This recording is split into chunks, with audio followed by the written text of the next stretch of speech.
to pinch flower buds or to not, or general pruning on peppers. I tried something different this year, and what I did is leave them alone, because there were some experts that said taking biomass doesn't give you biomass. You are only stunting the plant, which goes back a few weeks. And if you're like me, I'm in zone 6B, Southeast Michigan. We only have so many months to grow. So let's start off. This season was really odd. I had to wait till at least 50 degrees at night because warm crops do not handle being in cooler temperatures. It will stunt them. So I waited till way past my frost date. It was just lingering with cold. Had frost even more even expected by Farmer's Almanac, way late into May. So I literally planted in late May. So I started some indoors, and I started also buying from a farmer this year that did 8 to 10 weeks.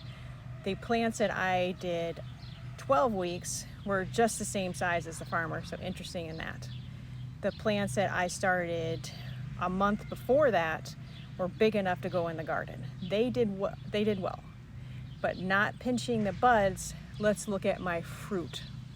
This is one of the plants that I started really early in the season, way before you're supposed to, because general is 8 to 10 weeks. I wanted a big enough established plant to go outside. Lot up potting, let me tell you. Say hello to the bee.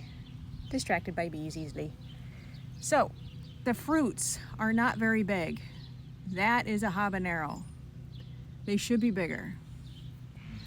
This plant I got from a farmer. Did not start indoors. It finally is reaching a decent size.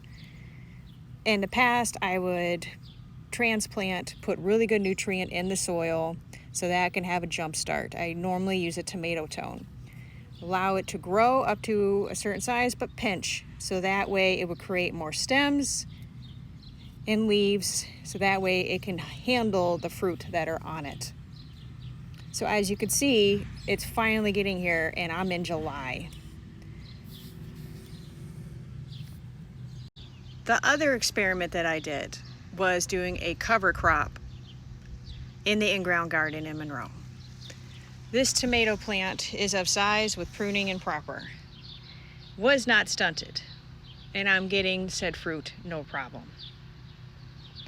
With the experiment of using cover crops as a mulch, it's supposed to be low with clover, the roots and that, so the main plant can go down further into the soil and it shouldn't have been a problem.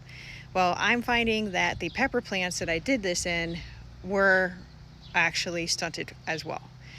But this garden that I have here, I didn't do the cover crops at all, and I'm getting same size and height from tomato plants here versus the in-ground garden that I have in Monroe.